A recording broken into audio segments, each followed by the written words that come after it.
안녕하세요. 사연에 빠지다의 DJ 민영입니다. 오늘도 두 가지 사연 준비되어 있으니 끝까지 함께 해주시고요. 구독과 좋아요 버튼도 눌러주세요.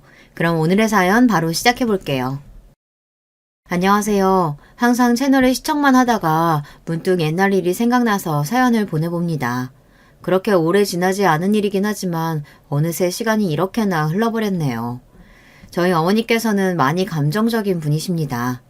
어렸던 제게 본인의 스트레스를 풀고 감정을 있는 대로 배출하고 그것도 모자라 폭행까지 상습적으로 하셨습니다. 한마디로 정리하자면 지독한 가정폭력이었어요.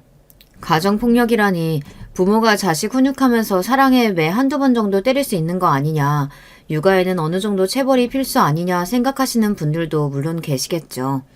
그런 분들의 육아관을 이해합니다. 저 또한 아들을 키우는 엄마니까요. 아이들에게 언제나 당근만 줘서는 올바른 방향으로 이끌 수 없는 법이잖아요. 그렇지만 저희 어머니께서는 채찍의 도가 많이 지나치셨습니다. 저희 어머니가 처음부터 그런 식으로 저를 학대하신 것은 아니었습니다. 저는 아주 평범하고 화목한 가정에서 외동딸로 태어났어요. 아버지께서는 회사원이셨고 어머니께서는 가정주부셨습니다. 저희 가족에게 일어난 비극은 아버지가 회사에서 구조조정으로 인해 일자리를 잃으면서부터 시작되었어요. 금방 새로운 일자리를 구하실 거라던 아버지께서는 한참 동안 재취업을 하지 못하시고 방황하셨고 덕분에 저희 가족은 몹시 어려운 상황에 처하게 되었습니다. 취업을 준비하며 자신감도 잃고 이리저리 치이며 힘든 시간을 보내시던 아버지께서는 점점 술에 의존하시며 알코올 중독이 되었어요. 부모님께서는 매일같이 서로 언성을 높이시며 싸우셨고 나중에는 서로 손찌검을 하실 정도로 사이가 악화되었습니다. 설상가상으로 아버지께서는 제가 13살 때 간암 말기 판정을 받고 병원에 입원하시게 되었어요. 하루 종일 술만 드시던 분이니 이상할 것도 없는 일이었습니다. 병원에 입원하신 아버지 대신 어머니께서 밖에 나가 돈을 벌어오시기 시작했어요. 어머니께서는 잡다한 일을 다 하셨던 것 같아요. 정확히 기억은 나지 않지만 보험 설계며 물건 팔이며 돈 드는 일은 닥치는 대로 하셨습니다. 그런 과정에서 어머니께서는 스트레스를 많이 받으셨어요. 집에서 살림하던 주부가 하루아침에 가장이 되어 병으로 쓰러진 남편과 어린 아이의 생계를 책임져야 하는데 당연히 심적인 부담이 많이 심했겠죠. 어머니께서는 언제나 그런 스트레스를 어린 제게 푸셨습니다. 어머니는 항상 별것도 아닌 일로 제게 손찌검을 하셨어요. 밥 먹는데 신경 거슬리게 앞에서 알짱거린다. 머리가 긴 게 꼴 보기 싫다. 발 끄는 소리가 듣기 싫다. 별별 이유를 대며 제 뺨을 내리치고 저를 발로 차고 제게 물건을 던지시고 어렸던 저는 그런 어머니가 너무 무서워 어머니가 집에 돌아오실 시간이면 방 안에 숨어 있곤 했습니다. 그럼 어머니는 또 부모가 밖에서 일하고 돌아왔는데 딸년이라는 년이 인사도 안 나온다며 방문을 벌컥 열고 들어와 저를 무자비하게 때리셨어요. 엉엉 울며 잘못했다고 빌어도 아무 소용이 없었습니다. 어머니께서는 조금만 거슬리는 일이 있으면 제 옷을 다 벗겨서 집 밖으로 쫓아내셨어요. 제가 대답을 큰 소리로 하지 않는다든지 쳐다보는 눈빛이 마음에 안 든다든지 온갖 말도 안 되는 이유였고 저는 언제나 어머니 눈치를 봐야만 했습니다. 실오라기 하나 걸치지 않은 채 대문 앞에서 쭈그려 앉아 어머니께서 문을 열어주기만을 기다렸어요.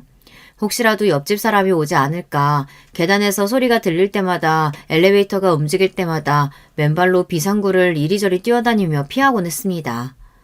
그때 당시의 감정이 아직도 생생히 기억나요.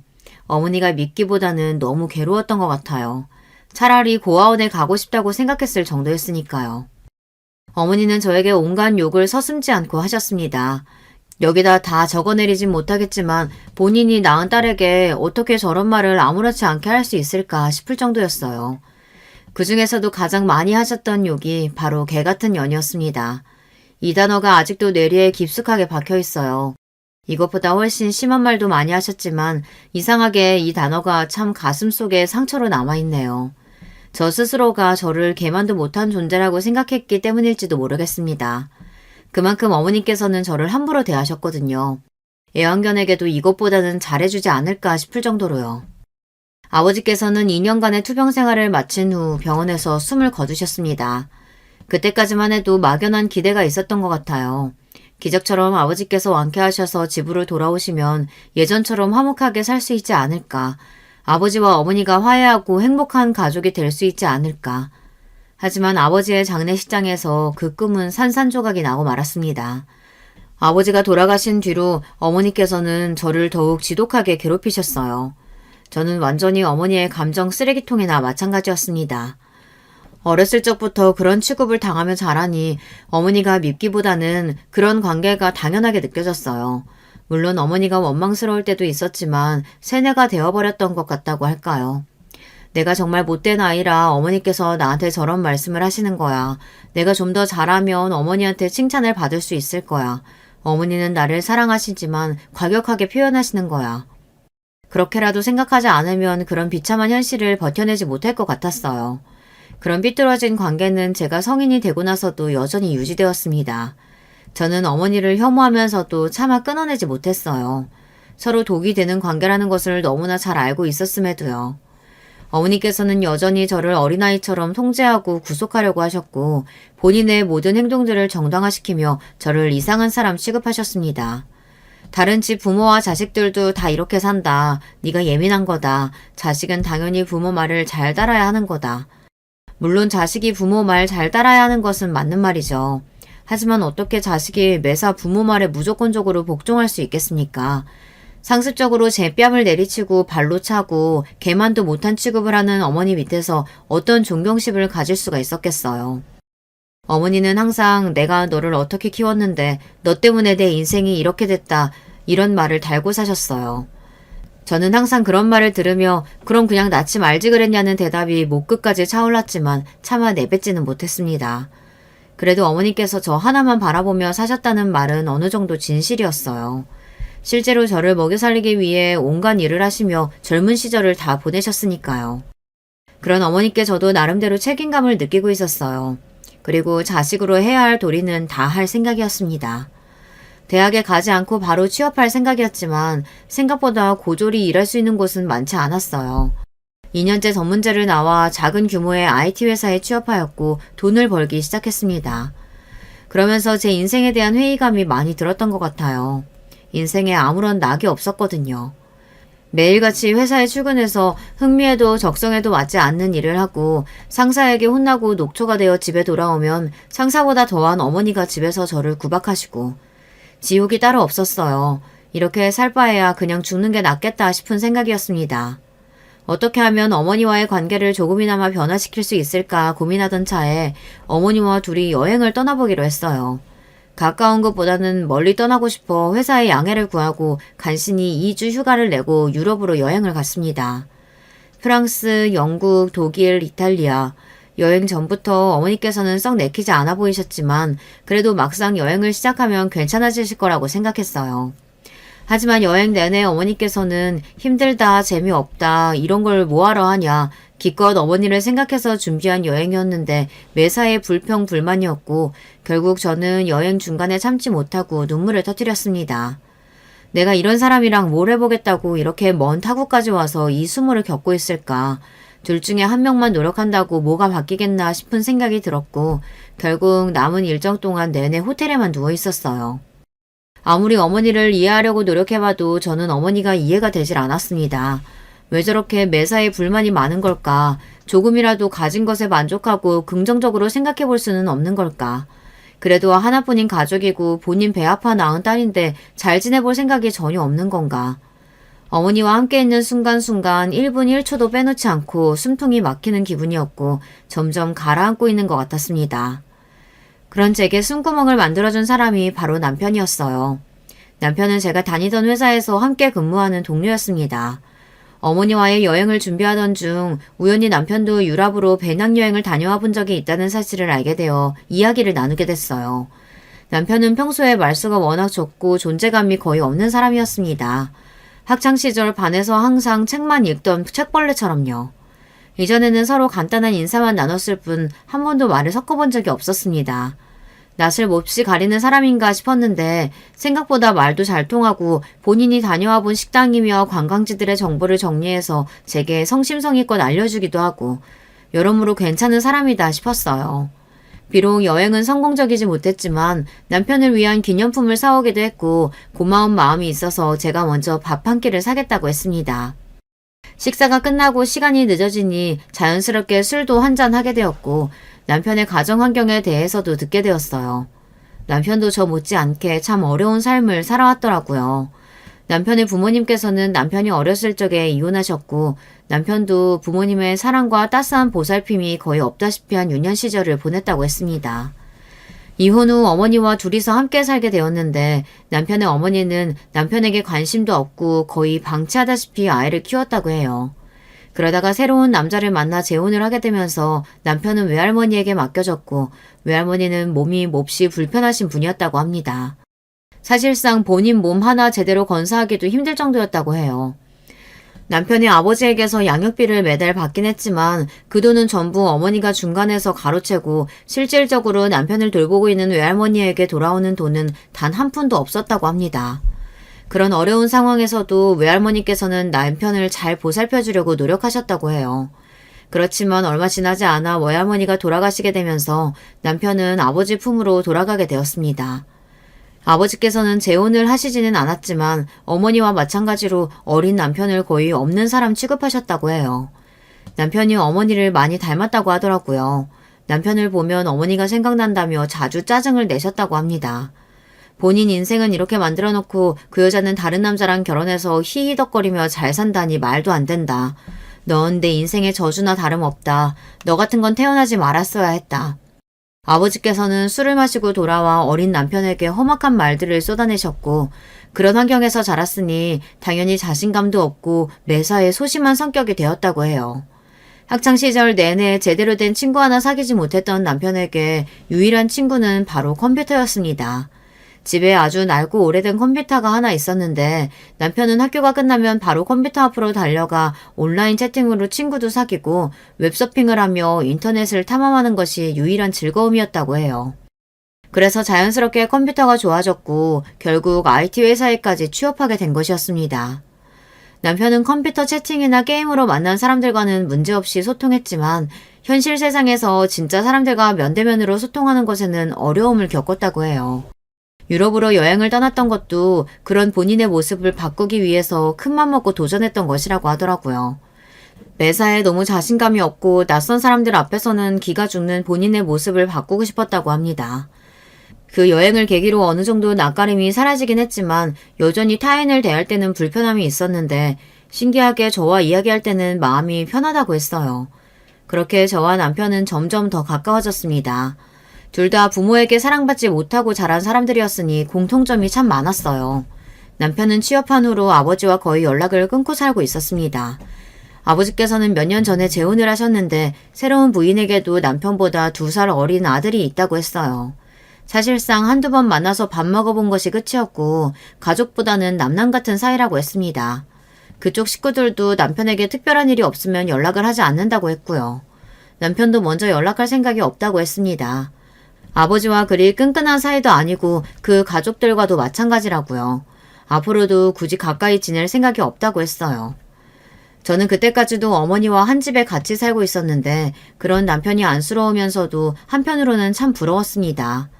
아직까지 어머니 그늘 밑에서 살고 있는 저와는 다르게 남편은 그래도 부모에게서 벗어나 독립을 한 것 같아 보였거든요. 저는 당연하게도 제가 평생 어머니를 모시고 살아야 한다고 생각했어요. 결혼 같은 거는 꿈에서나 가능한 일이었기에 남편에게 호감이 생겼음에도 쉽사리 다가갈 수 없었습니다. 남편은 그런 제 마음을 눈치챈 건지 제게 먼저 진지한 만남을 제안했어요. 나 앞으로도 우리 엄마 계속 모시고 살아야 돼. 오빠한테까지 그런 짐 지우고 싶지 않아. 저는 그런 남편의 제안이 고마웠지만 차마 염치가 없어 받아들일 수가 없었어요. 하지만 남편은 그런 제게 괜찮다, 어머니 모시고 살아도 상관없다며 저를 설득했고 결국 교제를 시작했습니다. 스스로 염치 없다는 걸 잘 알고 있었지만 누군가에게 기대고 싶은 마음이 컸어요. 남편을 만나면서 제 인생에 드디어 행복이라는 게 찾아왔는데 그걸 잃고 싶지가 않았거든요. 남편은 정말 좋은 사람이었습니다. 조금 무뚝뚝하기도 하고 때로는 아이처럼 철이 없고 인간관계에 미숙해 실수도 많이 하고 대인관계에 어려움을 겪기도 했지만 언제나 결코 나쁜 의도는 없는 사람이었어요.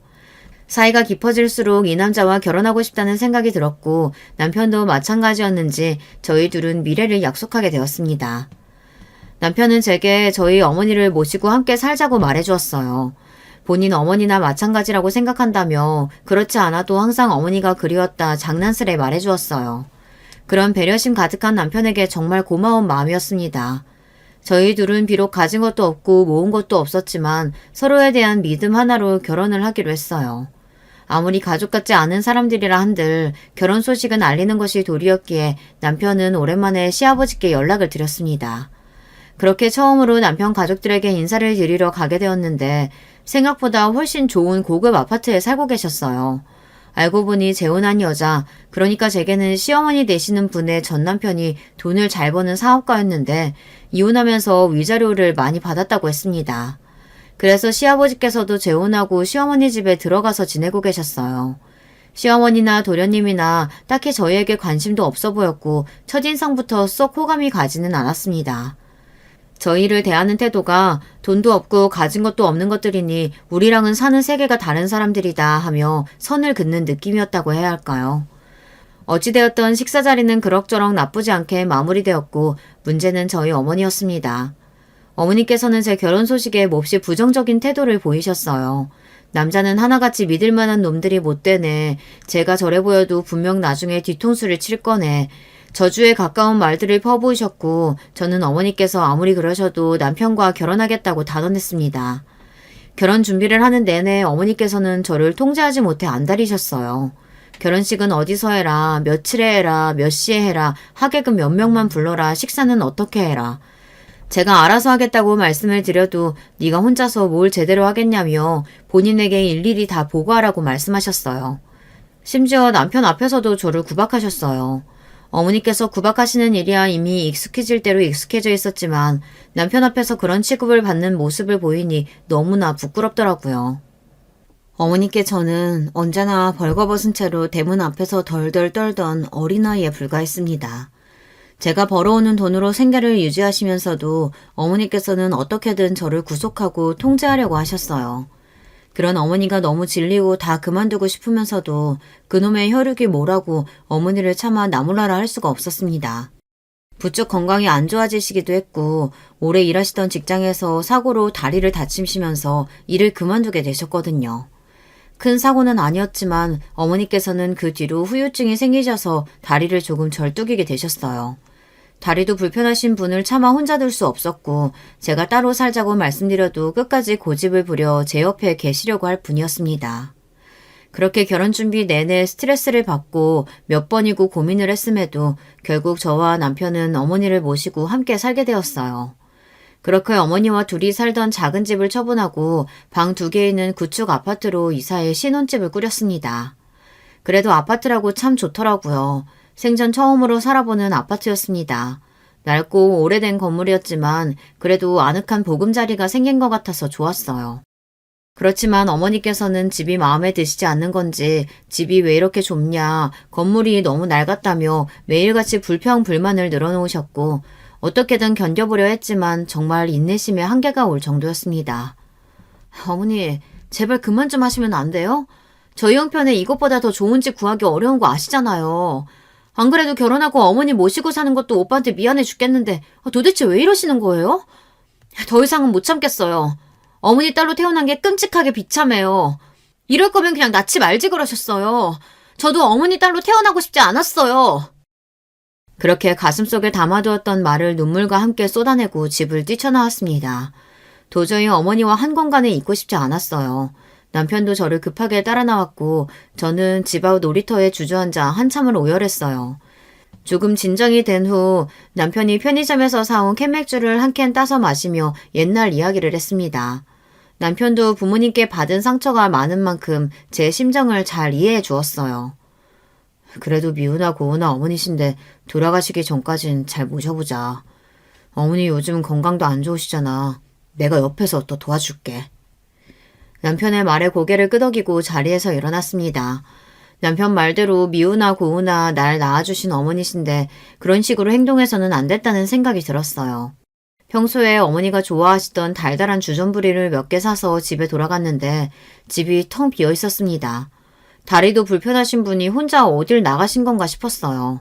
곧 돌아오시겠지. 잠깐 바람 쐬러 나가신 거겠지 하고 1시간, 2시간 기다리는데 새벽이 다 되도록 어머니께서는 들어올 기미가 없으셨습니다. 전화도 받지 않으시고 너무나 불안한 마음이 들었어요. 그렇게 경찰서에 실종 신고를 하려던 무렵 병원에서 연락이 왔습니다. 교통사고가 났다고요. 아무래도 어머니께서는 뛰쳐나간 저와 남편을 찾으러 나오신 것 같았어요. 졸음운전을 하던 트럭 운전수가 어머니를 보지 못하고 사고가 난 것이었습니다. 급하게 병원으로 실려가셨지만 결국 어머니께서는 다시 눈을 뜨시지 못하고 그렇게 허무하게 돌아가셨습니다. 어렸을 적부터 수도 없이 어머니가 돌아가시고 자유의 몸이 되는 상상을 해왔었지만 그런 식으로 갑작스러운 이별이 될 줄은 정말 꿈에도 생각하지 못했어요. 어머니가 돌아가시기 전 마지막으로 드린 말씀이 지금까지도 가슴에 비수가 되어 남아있습니다. 너무나 죄송하고 한없이 슬픈 마음뿐이에요. 지금 이 글을 쓰는 순간에도 저도 모르게 눈물이 흐릅니다. 그렇지만 다시 과거로 돌아간다고 해도 어머니께 더 잘해드릴 자신은 없어요. 저는 정말 최선을 다해 어머니를 모셨다고 자부할 수 있습니다. 그렇지만 어머니께서 저 때문에 돌아가신 것 같다는 생각은 지울 수가 없어요. 그날 그렇게 어머니와 말다툼을 하지만 않았어도 어머니께서 불편한 다리로 거리를 헤매다가 차에 치일 일은 없으셨을 테니까요. 어머니께서 돌아가시게 된다면 마냥 마음이 후련해질 줄로만 알았는데 지금도 마음의 짐이 아주 무겁게 남아있습니다. 그렇게 어머니를 보내고 한동안 많이 힘들어했어요. 남편이 그런 제 옆에서 많이 도와줬고 점점 마음의 안정을 찾아가던 차에 아이를 임신하게 되었습니다. 솔직히 좀 겁이 났어요. 내가 좋은 부모가 될 수 있을까? 평생 보고 배운 거라곤 어머니께서 제게 하셨던 행동들밖에 없는데 저도 모르게 아이에게 집착하고 통제하려 들지 않을까? 뱃속에 아이를 품고 있으니 어머니 생각이 많이 났습니다. 어머니도 날 이렇게 10달 동안 품고 계셨겠지. 그동안 무슨 생각을 하셨을까? 그래서 저는 산모 수첩을 쓰기 시작했어요. 매일매일 생각을 기록하고 아이가 태어나면 좋은 엄마가 되어야지 생각하면서요. 저희 아이의 태명은 선물이었어요. 임신한 사실을 알게 된 날이 제 생일이었거든요. 어머니가 돌아가시고 힘든 시간을 보내던 제게 선물같이 찾아와준 아이라서 선물이라고 부르기로 했습니다. 선물이는 별 문제 없이 잘 자랐어요. 입덧이 지독하게 심하긴 했지만요. 임신 중기가 되자 좀 줄어들긴 했지만 그래도 임신 기간 내내 입맛이 없고 잘 먹지를 못했습니다. 남들은 임신하면 다들 살이 찐다던데 저는 거의 못 먹어서 살이 빠질 정도였습니다. 입에서 신물이 나와 뭐든 너무 먹기 힘들었는데요. 선물이를 생각해서 억지로 꾸역꾸역 먹었던 기억이 나요. 30주가 접어들 무렵 어느 날 밤 배가 사르르 아프면서 자궁이 수축하는 게 느껴졌습니다. 배 뭉침이 많이 심했고 곧 괜찮아질 줄 알았는데 뭉침이 잦아들질 않아 결국 퇴근한 남편과 함께 병원을 찾았어요. 병원에서는 주수에 비해 수축이 너무 심하다며 수축 억제제를 맞으면서 하루 이틀 경과를 지켜봐야 한다고 했습니다. 수축 억제제를 맞으니 숨도 차고 손도 덜덜 떨릴 정도로 부작용이 심했습니다. 그렇지만 그런 와중에 가장 걱정되는 것은 선물이었습니다. 내가 뭘 잘못했나, 이러다 선물이가 잘못되면 어떡하지, 속이 안 좋아도 밥 좀 제대로 챙겨 먹을걸. 그동안의 제 행동이 하나하나 전부 다 걱정되었어요. 남편은 그런 제게 제 잘못이 아니라며 위로해줬지만 약을 계속 맞는데도 수축은 줄어들 기미가 보이지 않았고 매일 밤 눈물로 지새웠습니다. 내가 좋은 엄마 자격이 없어서 이렇게 어려움을 겪는 건가 싶었어요. 수축은 계속해서 잦아들지 않았고 결국 하루 이틀 지켜본다던 입원은 일주일이 넘어갔습니다. 입원 내내 제가 할 수 있는 것은 누워서 핸드폰을 들여다보는 일밖에 없었어요. 핸드폰으로 하루 종일 자궁 수축과 조기 출산에 대해 찾아보고 불안한 마음으로 지내다가도 엄마가 불안하면 아이도 불안할 거다. 선물이를 생각해서 애써 긍정적으로 생각하려 노력하기도 하고 그러면서 어머니 생각이 참 많이 났습니다. 어머니께서도 저를 뱃속에 품으셨을 때 참 고생을 많이 하셨었다고 했거든요. 만약 어머니가 살아계셨으면 지금 날 보고 어떤 말을 해주셨을까?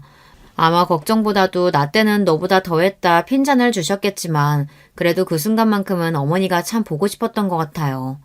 매일매일 링거를 맞고 있으니 화장실 가기도 불편하고 불러오는 배에 거동도 힘들고 팔은 주사바늘로 완전히 벌집이 되었습니다. 병원에서 지내던 것이 한 달이 넘어가고 매일매일 선물이를 생각하며 울었어요. 그렇게 버티고 버텨 37주에 선물이를 낳았습니다. 선물이는 태어나자마자 폐에 조금 문제가 있어 기계로 들어갔고 그 소식에 아이를 낳고도 많이 울었어요. 제가 못난 엄마라 선물이가 아픈 것처럼 느껴졌습니다. 그래도 다행히 아이는 큰 문제 없이 회복했고 무럭무럭 자랐습니다. 그렇지만 아이가 두 돌이 되어갈 무렵부터 조금씩 이상한 증세가 보이기 시작했어요. 선물이는 평범한 아이들처럼 말도 잘 하지 못했고 주변 환경에 크게 반응이 없었어요. 처음에는 발달이 느리다고만 생각했는데 아무래도 문제가 있는 것 같았습니다. 결국 센터에 데려가 상담을 받았고 알고 보니 그동안 선물이가 보였던 모든 증상들이 다 자폐의 전형적인 특성이었어요. 검사 결과 역시나 선물이는 자폐아였습니다. 하늘이 무너지는 기분이었어요. 제가 전생에 무슨 죄를 지었길래 이런 벌을 주시나 싶었습니다. 아이가 세 돌이 될 때까지 제대로 할 줄 아는 말이라고는 엄마 배고파 내 거야 아주 간단한 것들 뿐이었고 기본적인 의사소통조차 되질 않았어요. 바로 옆에서 아이를 불러도 아무런 대답이 없고 밤에는 잠에 들지 않고 아무 이유 없이 벽에 머리를 박고 굴러다니고 정말 너무 힘들었습니다. 아이의 자폐 증상이 더 심해지자 다니던 유치원에서는 더 이상 선물이를 돌봐주기 힘들다고 말했어요. 결국 저는 육아휴직을 했습니다. 하루 종일 말도 안 통하는 아이를 데리고 안간힘을 쓰자니 정말 매일매일이 지옥 같았어요. 내 속으로 나은애지만 가끔은 정말 너무 미웠습니다. 너무 힘드니 남편한테도 화를 많이 냈어요. 그런 일이 반복되니 남편도 점점 지쳐갔어요. 우리 둘은 점점 자주 싸우게 되었고 서로에게 네 탓이니 내 탓이니 하며 언성을 높였습니다. 사실 그 누구의 잘못도 아니었지만 너무나 막막한 현실에 부딪히니 그렇게 될 수밖에 없더라고요. 시댁 식구들도 아이가 자폐라는 소식에 다들 제 탓부터 했습니다. 뱃속에 있을 때 검사 같은 거 안 해봤냐느니, 아기가 어렸을 때 잘못 돌봐서 그런 거 아니냐느니, 애초부터 유전자에 문제가 있는 거 아니냐느니, 그런 거 아니다. 누구의 잘못도 아니다. 아무리 말해도 어떻게든 저와 남편에게 잘못이 있다고 몰아가고 저희 부부를 비난했어요. 그쯤 도련님의 결혼식이 있었는데 시댁 식구들은 결혼식에 선물이를 데려오지 말라고 했습니다. 처음 그 이야기를 듣고 너무 화가 났어요. 얘가 뭐 결혼식 가서 난리를 치는 것도 아니고 혹시나 울거나 소리를 지르면 데리고 나가면 되지 않냐. 얘 어디 맡길 데도 없는데 그럼 그냥 오지 말라는 소리 아니냐 따지고 들자. 시어머니께서는 그냥 평범한 애도 아니고 자폐아인데 와서 난리 칠지 안 칠지 어떻게 아냐. 소리 지르고 뛰어다닐 텐데 네가 제대로 보살필 수 있겠냐. 동네 창피하게 데려올 생각하지 말아라. 그냥 나중에 따로 가족들끼리 인사나 하자 제 말을 끊어버리셨고 결국 도련님의 결혼식에는 남편만 참석하게 되었습니다. 너무 억울하고 슬펐어요. 그렇지 않아도 시댁 식구들과 그닥 가까운 사이도 아니었는데 그날 이후로 마음의 벽이 더욱 두꺼워졌습니다. 동서는 부잣집 딸의 교육도 잘 받은 엘리트라고 했어요. 무슨 복지재단 같은 걸 운영한다는데 그때까지만 해도 정확히 무슨 일을 하는지 잘 몰랐습니다. 얼마 안 가 저녁 식사 자리에 초대를 받아 가게 되었는데 알고 보니 동서는 장애인을 위한 사업을 하는 재단을 운영하고 있다고 했어요. 동서 아버지가 작은 기업의 사장인데 그 기업에서 운영하는 자선재단이었습니다. 장애인을 위한 재단을 운영한다는 사람이 자기 결혼식에 자폐와 시조카가 부끄럽다고 못 오게 한다니 이게 무슨 어불성설인가 싶었어요. 어쩜 사람이 그렇게 모순적일 수가 있나 싶었죠. 선물이를 키우면서 참 세상에는 아픈 아이들이 많고 복지 시스템이 열악하구나 싶었습니다. 일주일에 3-4번씩 애 데리고 수업을 받으러 다니고 그마저도 수업 찾기가 쉽지 않았어요. 사회센터 같은 곳에서 자폐아를 위한 미술 수업을 해준다는데 대기를 걸어놓으면 몇 년을 기다려야 한다고 하더라고요. 수요는 많은데 공급이 없으니 벌어지는 일이었죠.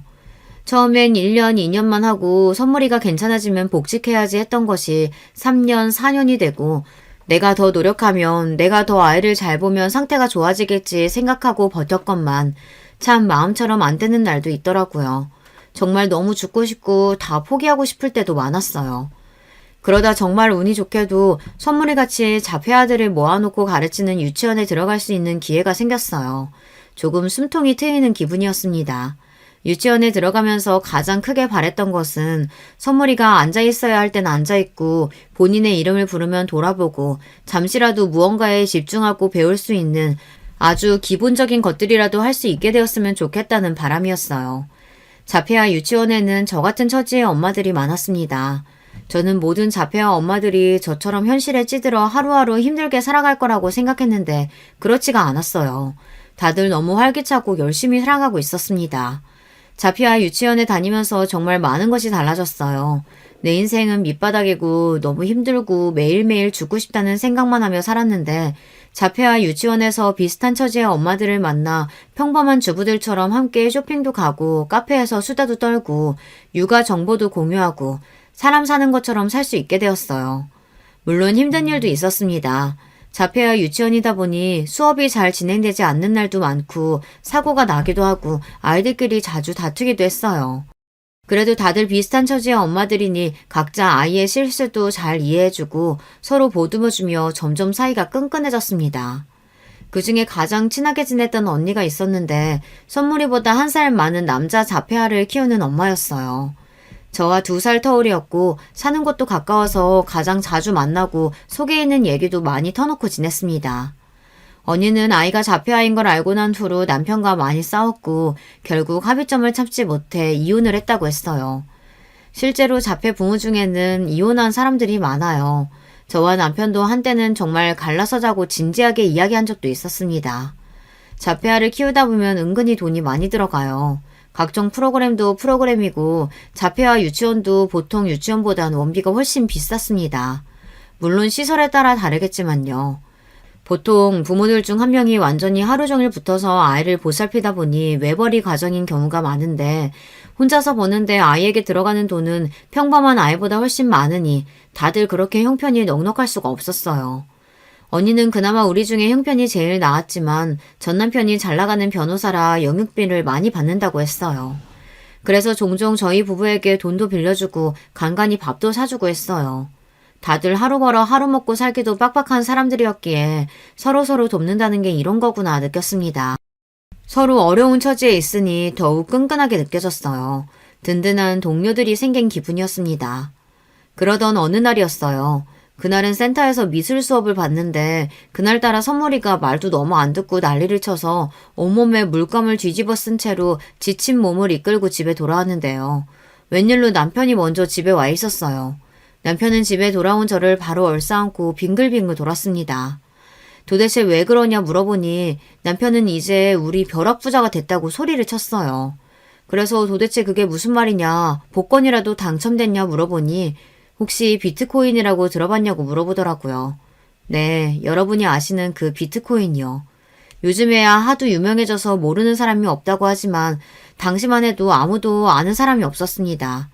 남편은 신나서 막 이야기를 하는데 남편이 무슨 소리를 하는지 도통 알아들을 수가 없고 하루 종일 구르다 오느라 피곤하지 몸은 젖어서 찝찝하지 알겠으니 애 좀 봐달라고 하고 씻고 그냥 잠에 들어버렸던 기억이 나요. 얼마 지나지 않아 뉴스에서 시끄럽게 떠들어대는 걸 보고 남편이 통장에 찍힌 돈을 보여주고 나서야 실감이 났던 것 같습니다. 어렸을 적부터 그렇게 컴퓨터만 끼고 살던 사람이라 호기심에 몇만 원 정도 사놓았던 코인이 말도 안 되는 금액으로 불어난 겁니다. 인생 살면서 제게는 항상 불행한 일만 있었는데 살다 보니 이런 행운도 찾아오는구나 싶었어요. 남편은 그동안 고생 정말 많았다며 우리 이제 좀 더 편하게 살자. 선물이 좋은 가정교사도 붙여주고 더 좋은 치료도 받고 당신도 이제 하루 종일 선물이 따라다니면서 스트레스 받지 말고 좀 쉬자고 했어요. 하늘이 제게 내려주는 2번째 선물 같았습니다. 첫 번째 선물을 잘 보살피느라 고생 많았으니 잘했다며 2번째 선물을 주시는 거라고 생각했어요. 남편은 아이처럼 신나서 어디로 이사 갈까 무슨 차를 살까 고민하기 시작했고 저도 비싸서 쳐다도 못 봤던 교육시설이나 가정교사들을 알아보기 시작했습니다. 유치원을 그만둔다고 하니 다들 무슨 일 있냐면서 걱정을 했어요. 솔직히 얘기해봤자 좋을 일 없을 것 같아 유치원 사람들에게는 그냥 멀리 이사가게 되었다고 둘러대었습니다. 아무리 동료같이 끈끈하게 지내던 사이라고 해도 굳이 말하고 다닐 필요는 없다고 생각했어요. 그래도 가장 친하게 지내던 언니한테는 말하고 싶어 밥 한 번 먹자 제가 사겠다 얘기했어요. 언니는 형편도 어려우면서 뭘 사냐며 자기가 사주겠다고 했지만 제가 아니라고 비싼 걸로 말하라고 언니 먹고 싶은 걸로 대접하겠다고 했어요. 그렇게 식사 자리에서 그동안의 이야기를 다 털어놓고 언니에게 빌렸던 돈에 이자까지 넣어서 한 번에 갚았습니다. 그동안 신세 너무 많이 졌다. 다른 사람들은 몰라도 언니한테는 이야기해야 될 것 같아서 말한 건데 다른 사람들에게는 말하지 않아줬으면 한다 부탁하니 언니 표정이 묘하더라고요. 한 일주일쯤 뒤에 유치원에 마지막으로 받을 서류가 있어 오랜만에 들렀는데 엄마들이 전부 저를 보고 수근수근대고 있었어요. 무슨 일인가 싶었는데 서류를 건네주던 유치원 교사가 제게 어머니 더 좋은 곳으로 옮기신다면서요? 개인 교사도 붙이시고 좋으시겠어요. 이제 선물이 앞으로 더 좋아질 일만 남았네요. 하고 이야기를 꺼내는 겁니다.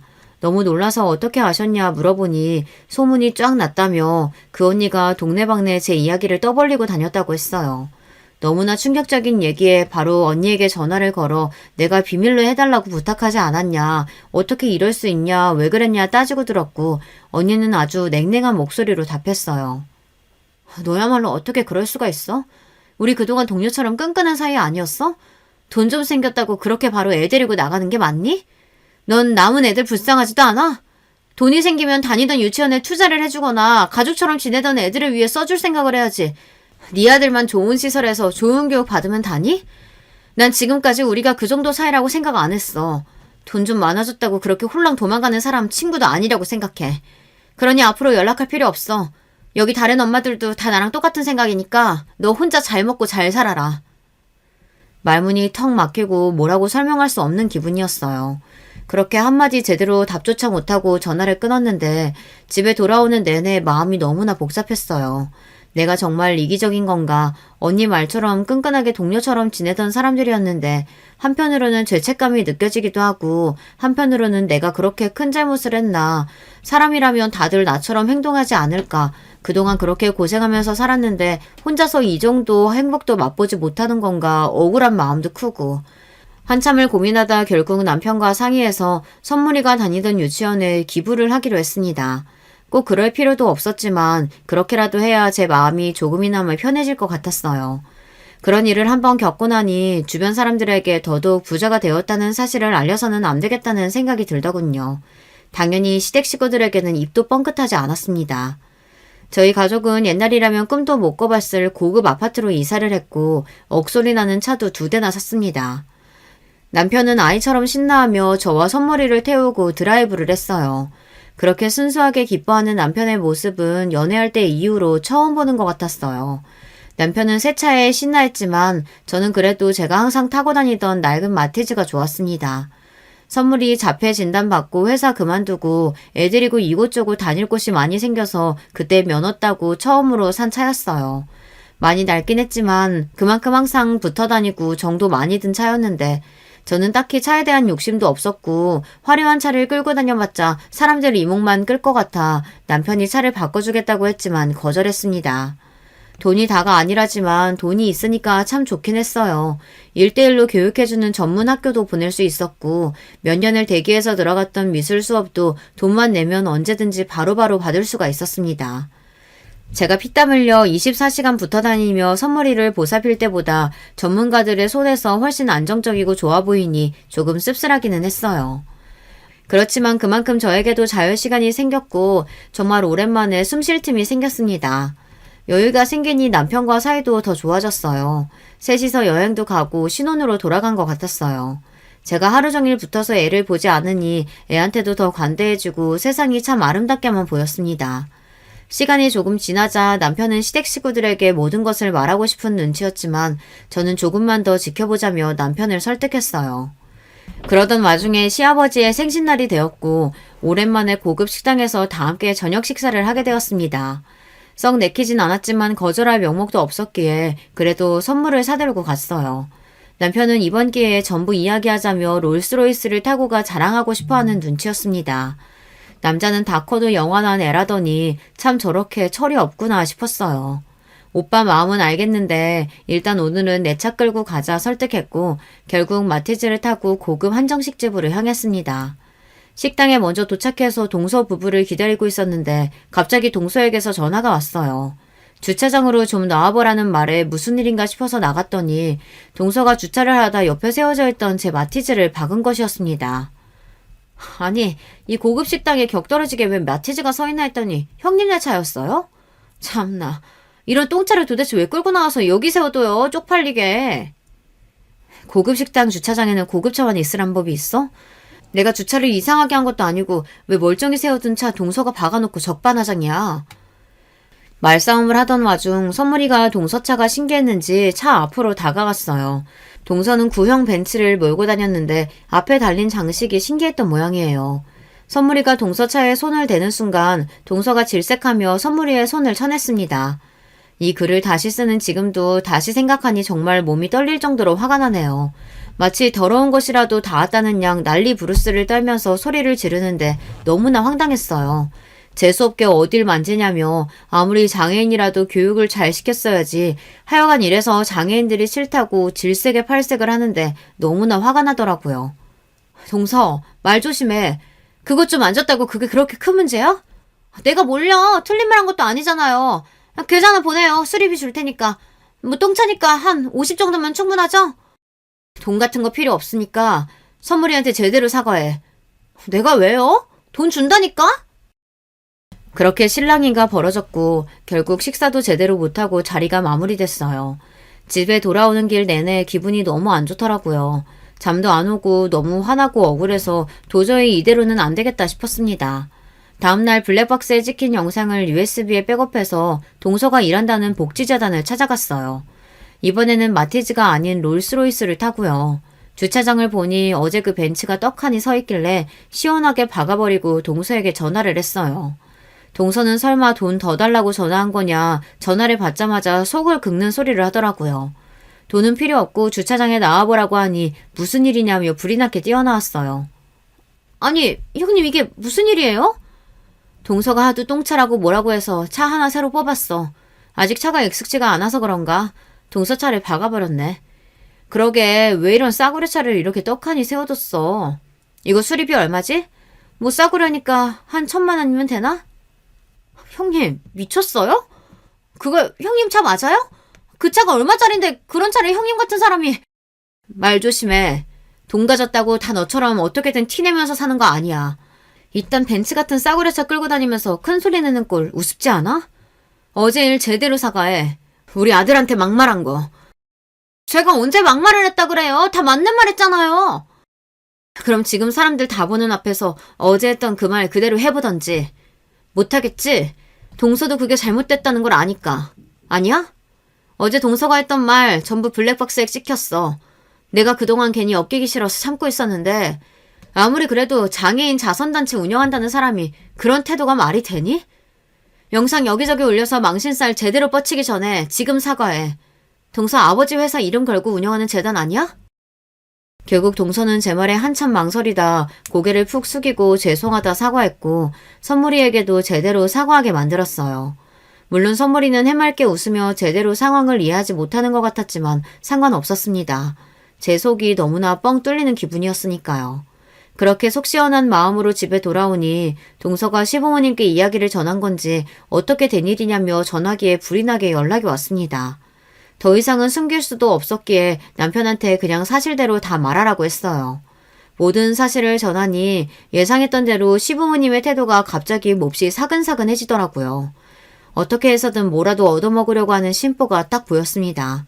남편은 전화기를 뺏어들어 지금껏 제대로 된 가족으로 취급해주지도 않았으면서 이제 와서 왜 이러시냐. 앞으로도 그냥 지금처럼 있으나마나한 사이로 지내자. 굳이 자주 연락하지 말아달라 불편하다는 말을 남기고 끊어버렸어요. 그 이후로 계속 연락이 왔지만 칼같이 쳐내고 이전처럼 딱 할 도리만 했습니다.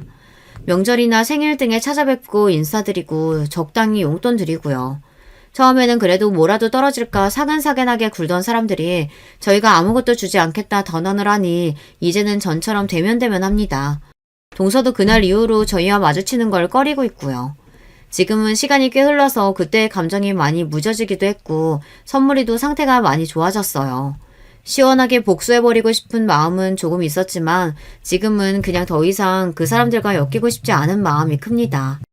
선물이 엄마로 살기만 해도 바쁘거든요. 남편에게는 항상 고맙고 미안한 마음입니다.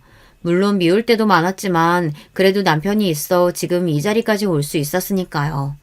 앞으로도 인생은 어떻게 흘러갈지 모르는 법인데 부디 우리 가족 모두에게 큰일 없이 평탄하게 여생을 살아갈 수 있길 바래요. 마지막으로 이 글을 빌어 선물이에게 짧게 편지를 쓰고 싶습니다. 우리 선물이 부족한 엄마 만나서 그동안 정말 고생 많이 했어. 선물이를 미워할 때도 많았고 원망할 때도 많았지만 한 가지 절대 변하지 않는 사실은 엄마는 선물이를 너무나 사랑한다는 사실이야. 앞으로도 영원한 네 편이 되어 엄마가 눈 감는 날까지 널 지켜줄게. 하늘에서 내려온 우리 선물, 앞으로도 행복하게 건강하게만 지내자. 엄마가 많이 사랑해. 여러분, 두 번째 사연 시작하기 전에 좋아요, 구독 꼭 눌러주실 거죠? 그럼 두 번째 사연 바로 시작합니다. 안녕하세요. 저는 경기도 성남에 거주하고 있는 40대 부록 나이의 여자예요. 사람 나이가 40 정도 되면 이제 유혹에 흔들리지 않게 된다 해서 부록이라고 칭한다고 하는데 과연 저는 그 호칭에 걸맞은 사람일까 싶어서 스스로도 궁금해지네요. 확실히 20대, 30대의 적보다 세상을 바라보고 생각하는 자세가 달라진 것 같긴 합니다. 인생 선배님들이 많이 계실 것 같은 사연에 빠지다 채널에 저의 옛 이야기를 꺼내놓자니 영 민망하긴 한데요. 모쪼록 좋게 봐주시면 고맙겠습니다. 먼저 밝히는 점은 제가 입양아 출신이라는 거예요. 저는 4살 되던 해에 보육원에 버려졌어요. 그래서일까요? 한간에 미운 4살이라는 표현이 있잖아요. 아이 키우다 보면 4살 때가 투정이 심해서 부모 입장에서 힘들다는 거죠. 그런데 저는 그 표현을 들을 때마다 심장이 철렁 내려앉습니다.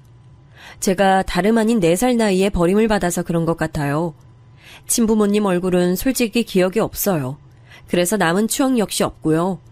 하지만 버림받았다는 좌절감만은 그 어린 나이에도 뚜렷하게 있었네요. 그리고 제가 7살 되던 해에 새로운 부모님을 만났습니다. 저는 제 친정 엄마께서 저에게 따스한 미소로 손을 내밀어 주셨던 그날을 절대 잊을 수 없어요. 미니야, 아줌마 저번에도 몇 번 봤지?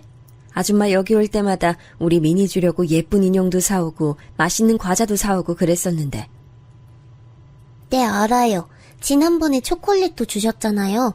그리고 저 아줌마 누군지 알아요? 어머, 그래? 선생님이나 아니면 원장님께 들어서 아는 거려나? 우리 미니가 아는 나는 누군지 궁금하네. 아줌마는 부자예요. 엄청 좋은 차 타고 다닌다고. 그래서 아줌마가 오면 원장님이 웃고 있는 거라고 언니 오빠들이 얘기하는 거 다 들었어요. 엄마께선 재밌다는 듯 웃으시더니 제 머리를 쓰다듬어 주셨고 이내 제게 손을 내미셨습니다. 저는 그 손을 붙잡고 보육원 뒷길을 함께 산책했었는데요. 어린 마음에도 설레고 떨렸습니다. 제 나이 7살의 봄이었죠. 그리고 그해 단풍이 서서히 물들기 시작하던 가을에 저는 입양됐죠. 제게 친절하셨던 보육원에 종종 들러 직접 봉사활동도 하셨던 그 부자 아줌마는 제 엄마가 되셨어요. 모두가 저를 부러워했어요. 입양되어 보육원을 떠나던 날 저는 난생 처음으로 태어나길 잘했다는 생각을 했네요. 성민이로 살아왔던 제가 박민이가 되어서 초등학교에 들어갔습니다. 부자라고 알려진 그대로 집안은 꽤 부유했죠. 이런 부잣집에 제가 들어가서 딸로 살아도 되는 걸까 싶은 고민이 그 어린 나이에 계속 들었을 정도였어요. 믿어지지 않았죠. 앞으로 네가 살 집이고 넌 우리 집 식구야. 그 사실만 명심하면서 살면 돼. 알았지, 우리 막내딸? 네, 감사합니다, 엄마. 엄마는 웃으면 인상이 환해지는 분이셨고 무표정하게 계실 땐 왠지 모를 카리스마가 은은하게 풍기는 분이셨어요. 이런 멋진 분의 딸로 살아갈 수 있어서 저는 세상에서 제일 가는 행운아라고 생각했죠. 아빠는 살갑거나 다정한 분은 아니셨지만 저를 딸로 여겨주셨고요. 제 위로는 언니와 오빠가 있었는데 둘 다 저를 괴롭히거나 텃세를 부리는 것 하나 없이 처음부터 친절했던 것으로 기억합니다. 그런 잡음을 내기엔 언니와 오빠가 저와 나이 터울이 크기도 했죠. 저를 늦은 나이에 입양하신 게 아니라 친정엄마께서는 언니와 오빠를 일찍 낳으신 경우였어요. 엄마가 21살일 때 언니를 낳으셨으니까요. 제가 중학교 입학을 앞두고 있었을 때 관련된 이야기를 해주신 적이 있었죠. 그때 한창 대학생활 하던 중이었는데 덜컥 뱃속에 생명이 들어섰으니 집안이 뒤집어졌고 난 소중한 생명을 포기할 수 없어서 다른 걸 포기하기로 했어. 대학도 휴학계 냈고 유학 가기로 돼 있던 건 없던 일이 돼버렸지. 엄마, 너무 젊고 어릴 때였는데 아쉽거나 후회되진 않았어요? 아쉽지 않았다면 거짓말이겠지? 하지만 후회는 안 했어. 내가 우리 미니를 내 딸 삼기로 결심하고서 한 번도 후회하지 않았듯이. 나는 내 자식들이 가장 우선이고 중요해. 외갓집이 지역 유지로 꼽힐 만큼 탄탄한 집안이었고 특히 엄마께서 어렸을 때부터 영특하셔서 집안의 기대가 컸다네요. 그래서 엄마께서는 이른 나이에 혼전 임신이라는 변수만 안 겪으셨어도 아마 다른 걸 물려받고 다르게 사셨을 뿐이에요. 하지만 상황이 그렇게 되면서 집안에서 미운털 벗긴 신세가 되셨고 거의 육아에만 집중하며 사셨죠. 보육원 봉사를 직접 다니신 것만 봐도 알 수 있듯 아이들을 워낙 좋아하고 아량이 넓으신 분이라 사람 안 쓰고 손수 언니와 오빠를 즐겁게 키우셨다고 해요. 친정 부모님은 8살 차이의 부부셨는데요. 조금은 형편이 어려운 집안에서 나고 자란 아빠께선 대학을 나오시고 취직하신 이후에도 가족들에게 생활비를 대주고 빚을 갚아주고 이러느라 시달리셨대요. 그러셨던 분이 엄마와 결혼하시게 되면서 특수장비의 외판을 제작하는 공장을 맡아 운영하게 되셨습니다. 원래 엄마의 사촌 오빠 되시는 분께서 집안 자금으로 시작하셨던 거래요. 성공적으로 안착이 되자 다른 걸로 옮겨가게 되셨고 친정 아빠에게 넘겨주신 거였죠. 대단한 수익이 나는 건 아니었지만 집안에 원체 돈이 있는 편이니까 여유롭게 굴러갔어요. 언니는 대학을 미국으로 갔는데 아예 거기서 눌러 살게 됐고요. 오빠는 원래 평범하게 경영학 공부를 하며 취미로 사진 찍으러 다니던 사람이었는데 집안 상황이 급변하면서 지인들이 있는 일본으로 건너가 그곳에서 음식도 배우고 식당에서 일도 하고 돈 받고 사진 찍으러 다니면서 그렇게 살았습니다. 급변한 집안의 사정은 불행하게도 이어진 부도였습니다. 불행은 한꺼번에 파도처럼 밀려온다더니 딱 그랬어요. 제가 고등학교 재학 중이었는데 집에는 드라마에서나 봤던 빨간 딱지가 덕지덕지 붙었고요. 돈 내놓으라고 소리 지르는 빚쟁이들이 집 앞에 늘 죽치고 있었습니다. 저는 그때 뭣도 모르던 때였으니까 현금 운용이 불안하게 돌아가더니 이럴 줄 알았다는 등 전부 다 알거지가 돼서 길바닥에 나앉게 됐다는 등 이런 이야기들이 처음엔 와닿지 않았어요. 하지만 친정엄마께서 처음으로 아빠를 향해 소리 지르는 모습을 보고 나서 집안에 닥친 비극이 피부로 느껴졌습니다. 당신이 제대로 하는 게 뭐야? 애초에 내가 그걸 맡아서 했으면 이렇게까지 오지도 않았어. 오히려 집안 위기를 타파할 열쇠를 내가 가지고 있었겠지. 근데 무능한 당신이 그 일을 맡아서 해서 모든 게 망쳐진 거야, 알아? 그럼 처음부터 나한테 그 일을 안 맡겼으면 됐잖아. 여자는 중책을 단독으로 맡아서 할 수 없다고 보수적으로 나왔던 건 바로 네 집안 사람들이잖아. 그래놓고 왜 이제 와서 내 탓을 하고 자빠졌어? 뭐? 네 집안 사람들? 우리 집안 덕분에 여태까지 잘 누리고 잘 살았으면서 은혜도 모르나 봐. 말 한번 곱게 한다. 정말 교양 넘친다, 당신. 비꼬지 마. 지금까지 은연중에 나 깔보고 얕잡아보고 무시하고 네 집안 사람들이 나한테 그렇게 해왔던 걸 내가 몰라서 가만히 있어왔던 줄 알아? 너도 똑같아. 결국은 속으로 날 우습게 여겨왔지? 없이 자란 놈이니까 무시 정도는 해도 된다고 속으로 그렇게 여기면서 살아왔겠지. 내가 그 속을 다 알고 있어. 그건 당신 자격지심이고 당신 모난 부분인 거야. 그걸 왜 나랑 우리 집안 사람들한테 전가해? 지겨워. 정말 지긋지긋해. 아무것도 모르던 나이에 나를 꼬드겨서 여기까지 오게 한 당신이라는 존재가 나는 너무 저주스러워. 엄마께서 울부짖는 모습을 몰래 훔쳐본 저는 큰 충격에 휩싸였어요. 그날 이후론 부모님을 예전처럼 바라볼 수 없었죠. 2층짜리 단독주택은 더 이상 우리 가족의 보금자리가 아니었습니다. 투룸짜리 작은 빌라로 이사가게 됐죠. 저는 고등학생이었기 때문에 이른 아침부터 아주 늦은 밤까지 학교에 머물렀어요. 자정이 다 돼서야 집에 왔고 아침 해가 뜨자마자 등교 준비를 했죠. 집에 있기 싫어서 더 서둘러 나가고 굼뜨게 들어온 측면도 있었습니다. 그렇게 학교에서 오래 있었지만 저는 대학에 갈 생각은 없었어요.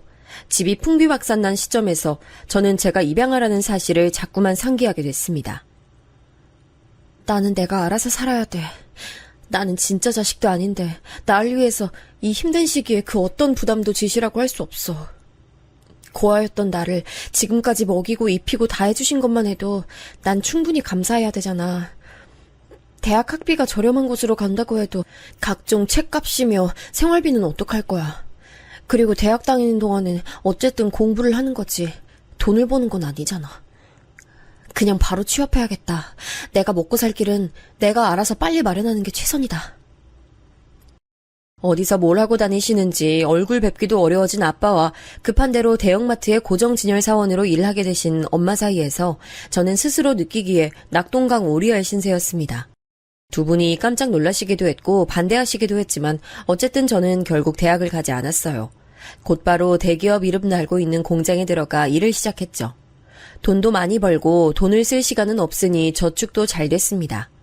기숙사 생활을 했고 그 이후엔 자취 생활을 했기 때문에 자연스럽게 친정 부모님과는 먼 거리감으로 지냈어요.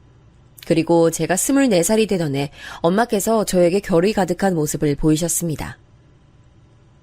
민희야, 묵묵하게 주어진 상황을 버텨나가며 최선 다하는 너를 보면서 내가 힘을 얻고 반성도 했어.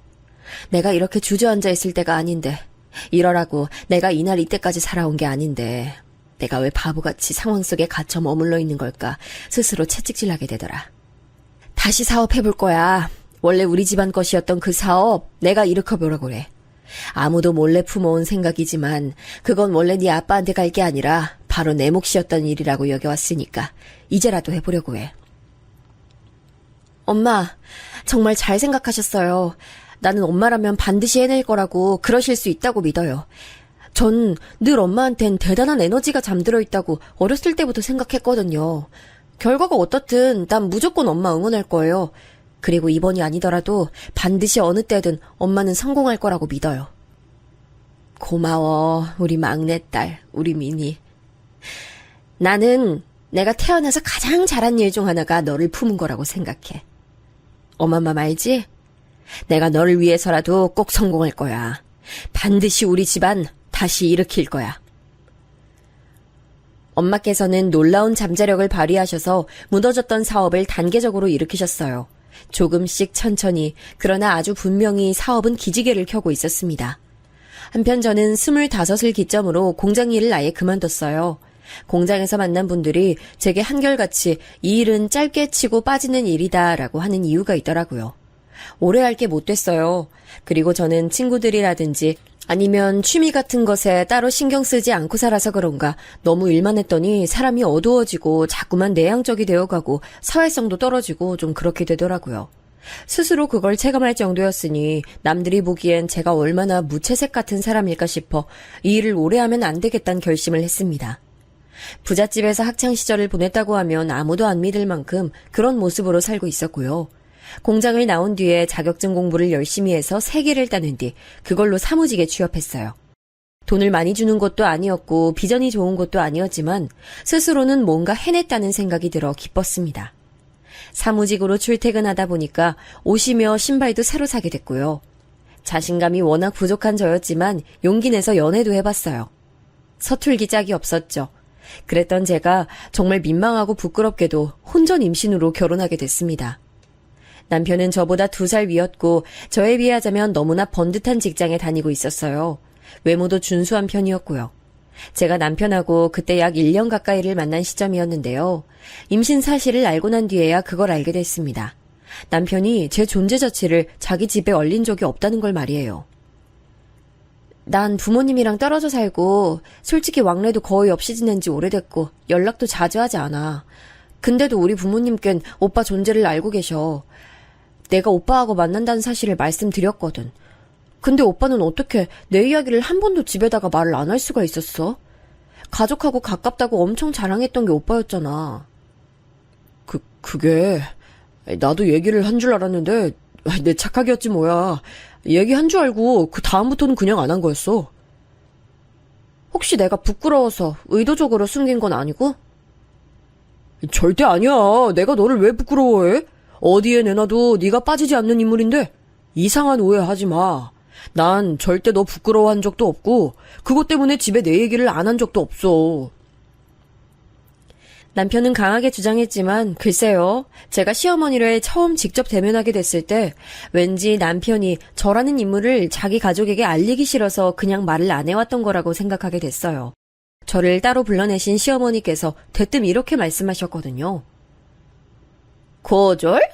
요즘 세상에 최종 학력이 고졸? 참, 미친 거 아니니?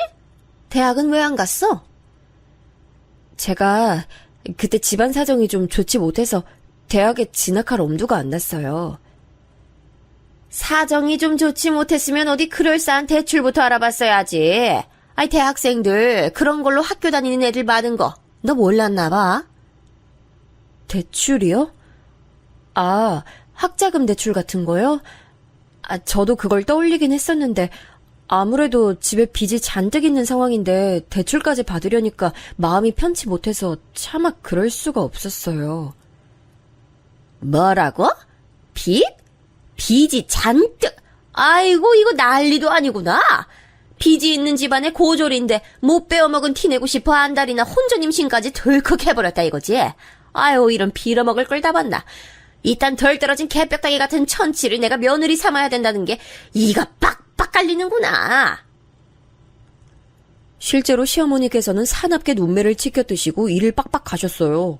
그 모습이 너무 무서워서 저도 모르게 눈을 아래로 내리깔았죠. 인적 드문 카페에서 시어머니와 둘이 마주 앉아 있던 그 순간이 당시 기준으로 제 인생에서 가장 힘든 시련이었습니다.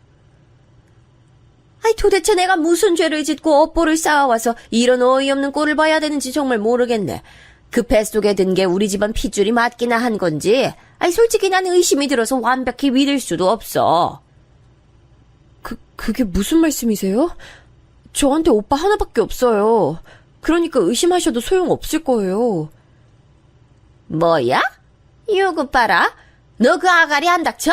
어디서 눈을 땡그랗게 뜨고 그딴 맹랑한 발언을 짓거려? 그리고 너, 우리 아들이 어제 그러던데 너 원래 고아였다며? 그 말씀을 하셨을 때 제 심장이 바닥까지 떨어졌다가 간신히 올라온 듯한 느낌이었어요. 너무 당혹스러웠습니다. 제가 임신을 할 정도였으니 남편하고 당연히 깊은 사이가 되어 있었는데 그러면서 저는 제 출생에 관한 얘기도 해준 바가 있었어요. 이런 부분 정도는 나눠도 된다고 판단을 한 거였고요. 남편이 되게 조심스러운 태도로 들어주길래 저는 내심 감동한 기억이 있었건만 그걸 설마 자기 모친에게 홀라당 전할 줄은 몰랐습니다. 또 그걸 두고 시어머니께서 비웃음을 내거실 줄은 더더욱 몰랐고요. 친부모한테 버림받은 천의 고아 출신이고 지금 부모는 그러니까 양부모라며.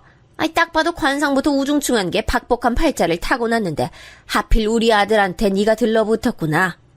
일반적인 방법으론 도저히 안 될 거니까 계획적으로 임신까지 해서 지금 결혼하려는 거고. 양큼하고 천박한 것. 하늘에 맹세하고 말씀드리는데 절대 계획적인 임신 아니에요. 임신 사실 알고 놀라서 저는 그 자리에서 울음부터 터졌었고 막막함과 두려움에 휩싸인 그런 저를 달래서 결혼 얘기까지 먼저 꺼낸 건 오빠였어요. 저는 그저 사실을 말씀드리고자 했을 뿐인데 시어머니께서는 주먹으로 당신의 가슴을 퍽퍽 치시며 통탄하셨습니다. 저 같은 덜 떨어진 것을 며느리로 드리는 게 너무 슬프고 원통하다는 중얼거림을 늘어놓으시며 눈물까지 글썽이셨죠. 그럼에도 저는 어쨌거나 남편하고 결혼했습니다. 뱃속에 들어온 귀한 생명을 책임져야 한다는 결심이 바탕이었고요. 시아버지께선 무척 공사다망하신 분이셨는데 제가 임신했다고 하니까 대수롭지 않게 그럼 결혼을 하는 게 마땅하지라는 식으로 당연하게 반응하셨다고 남편 통해 들었어요. 확실하진 않은데 아마도 바쁘니까 결혼식은 빨리빨리라는 의견도 내셨다는 것 같았습니다. 시어머니만 환장하는 상황이었던 것 같네요. 이 시기 엄마께서는 새로 숨결을 불어넣은 사업을 진행하시느라 눈코 뜰 새 없이 바쁘셨어요. 사이가 소원해진 채로 수년을 보내셨던 아빠와도 어느 정도 화해를 하셔서 함께 일을 하기 시작하셨고요. 이런 기분 좋은 변화와 행보에 제가 제동을 걸고 싶지 않았던 것 같아요. 시댁에서 전적으로 맡아서 결혼을 진행할 의사를 보인 만큼 굳이 친정 부모님께 상황 설명 다 드려가며 도움까지 요청하고 싶진 않았습니다. 결혼을 전제로 만나던 남자친구 사이에서 아기가 생겼고 시댁의 전폭적인 지원을 받아 결혼하게 됐다는 것 정도로만 두 분께 말씀드렸어요. 내 손 맞잡아오던 그 작디 작은 고사리 손 모양이 아직도 눈에 설련하고 그 감각이 아직 내 손에 남아있는 것 같은데 세월이 이렇게 흘러서 네가 시집을 가고 또 벌써 하나의 엄마가 될 준비를 하고 있다니 사람 인생 흘러가는 속도가 정말 무서울 정도네. 아유, 나 왜 이렇게 눈물이 날 것 같은지. 엄마, 너무 속상해하고 아쉬워 마세요. 난 시집가도 하나의 엄마가 돼도 앞으로 영원히 엄마 딸일 거예요.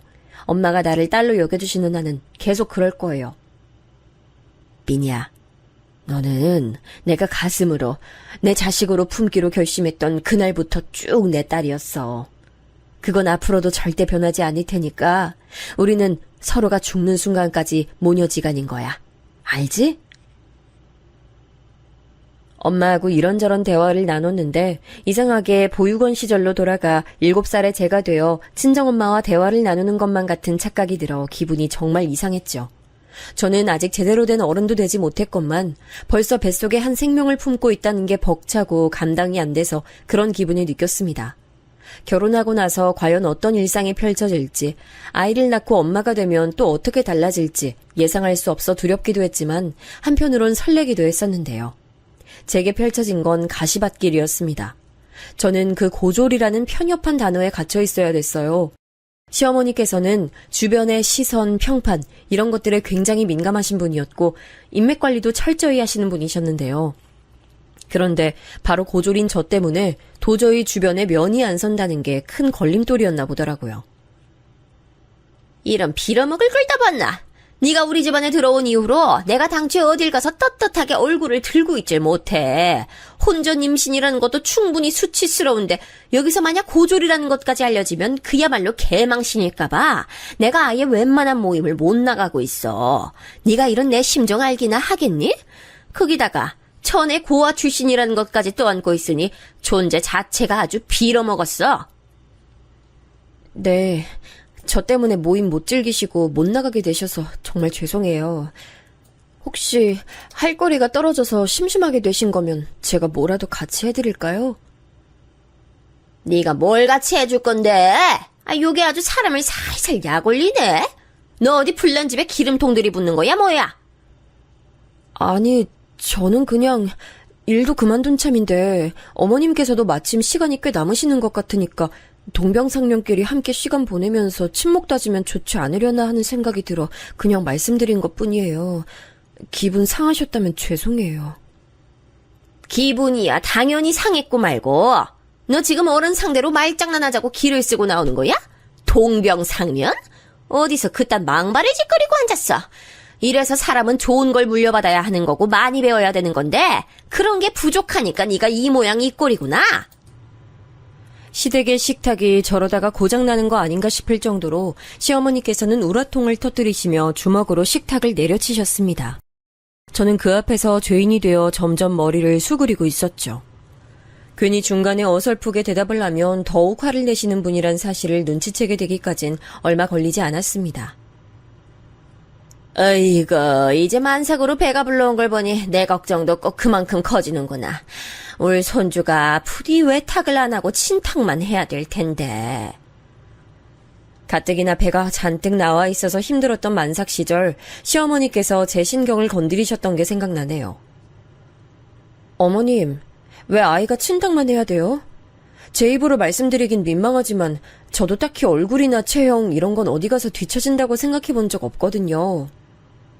넌 네 친부모가 어떻게 생겼는지도 모르잖아. 그러니까 애가 외탁을 하면 그쪽에서 어떤 유전자를 받아올지 모르는 건데 넌 어떻게 딱 너 하나만 생각하고 말을 해?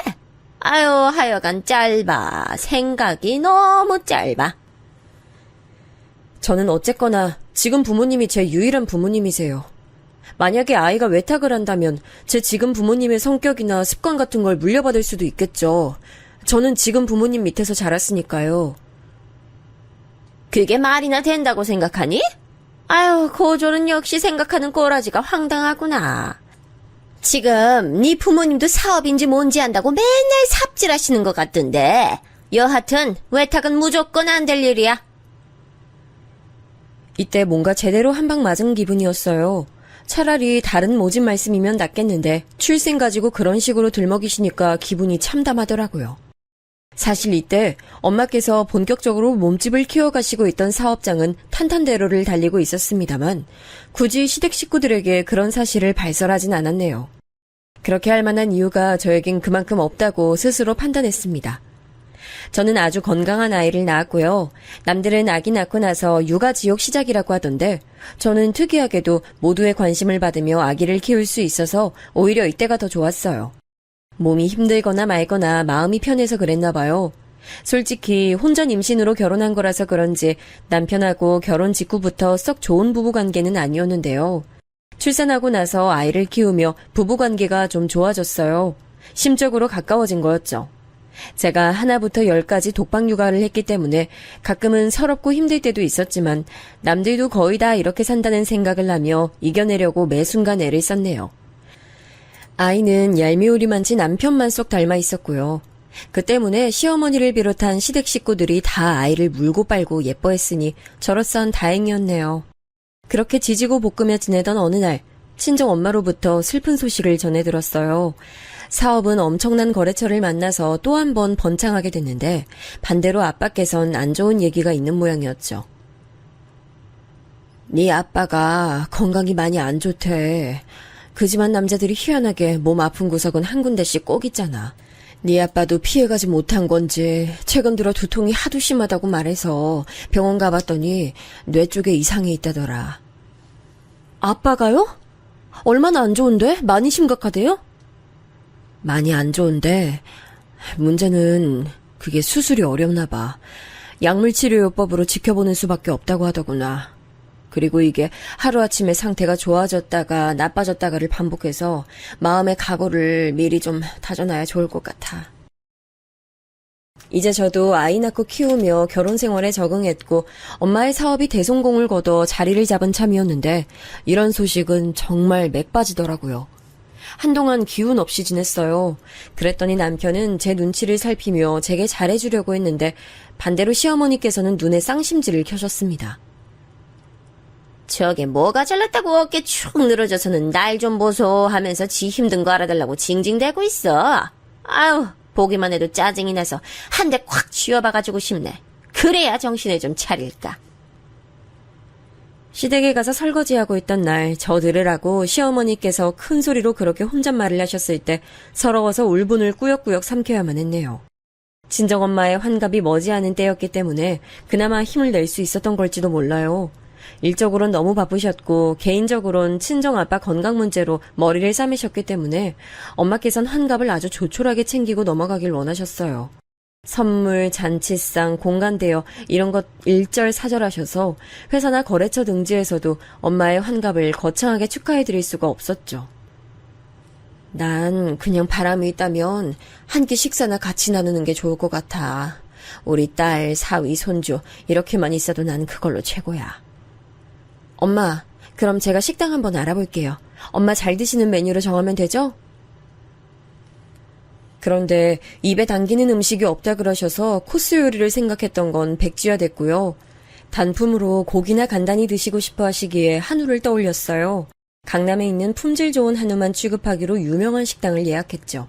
그런데 워낙 유명하고 인기 좋은 곳이라 그런지 따로 룸 예약하는 건 자리가 다 차버려 홀에서 가장 여유로운 사이드 자리를 대신 받았습니다. 저 어머님, 다음 주가 저희 엄마 환갑되는 때예요. 그래? 그러셔? 환갑이라고 뭐 잔치라도 여신다고 하시디? 아, 그런 건 원래 자식들이 열어주는 거지? 네가 뭐 기획이라도 했어? 딱히 그런 건 아니고요. 식사나 한 끼 같이 할까 해요. 혹시 어머님도 생각 있으세요? 나보고 그 식사 자리에 낄 생각이 있냐고 묻는 거야, 설마? 아유, 안 됐지만 내가 다음 주엔 선약이 쫙 있어서 안 될 것 같다. 대단한 환갑 미리 축하드린다고 내 인사말이나 네가 전해, 오케이? 바쁘신가 보네요. 네, 알겠습니다. 근데 혹시 잠깐 시간 되시면 저희 엄마한테 안부전화 한 통 정도 넣어주시면 제가 정말 감사할 것 같아요.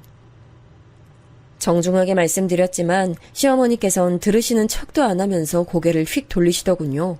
차라리 벽에다 대고 말하는 게 나을 것 같아 저도 그냥 돌아섰습니다. 환갑기념 식사 당일 하필이면 저희 아이가 아침 새벽부터 속이 안 좋다고 몇 번 토를 냈어요. 전날 밤에 아이스크림하고 빵을 급하게 먹더니 그게 탈이 난 모양이었죠. 그러길래 왜 애한테 야식으로 그런 걸 먹여서 이 사달을 내는 거야. 오늘 엄마 환갑이라 식당 가야 되는데 이게 뭐야 진짜.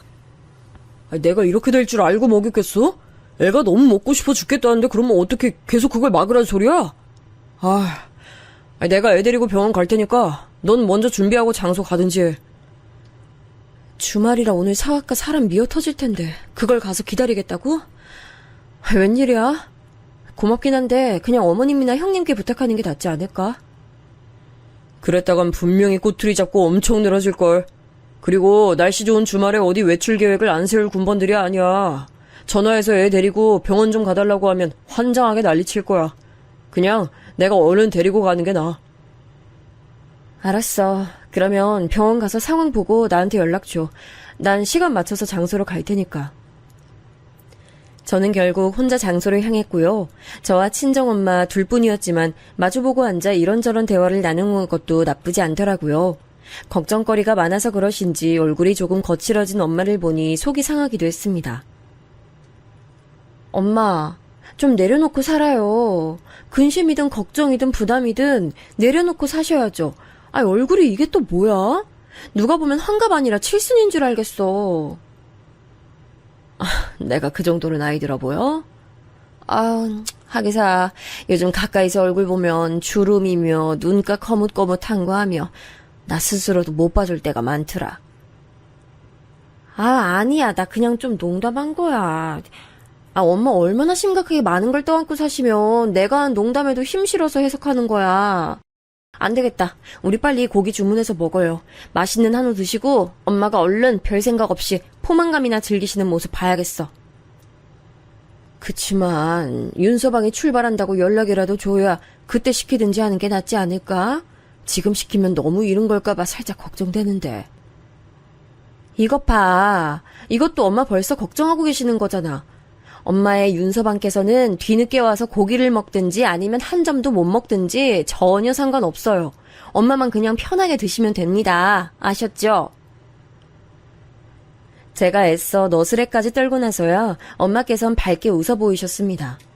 최고급 한우가 부위별로 줄줄이 나왔고 그 차림상의 가운데에서 제가 주문 제작해온 작은 케이크를 놓고 초에 불을 붙였어요.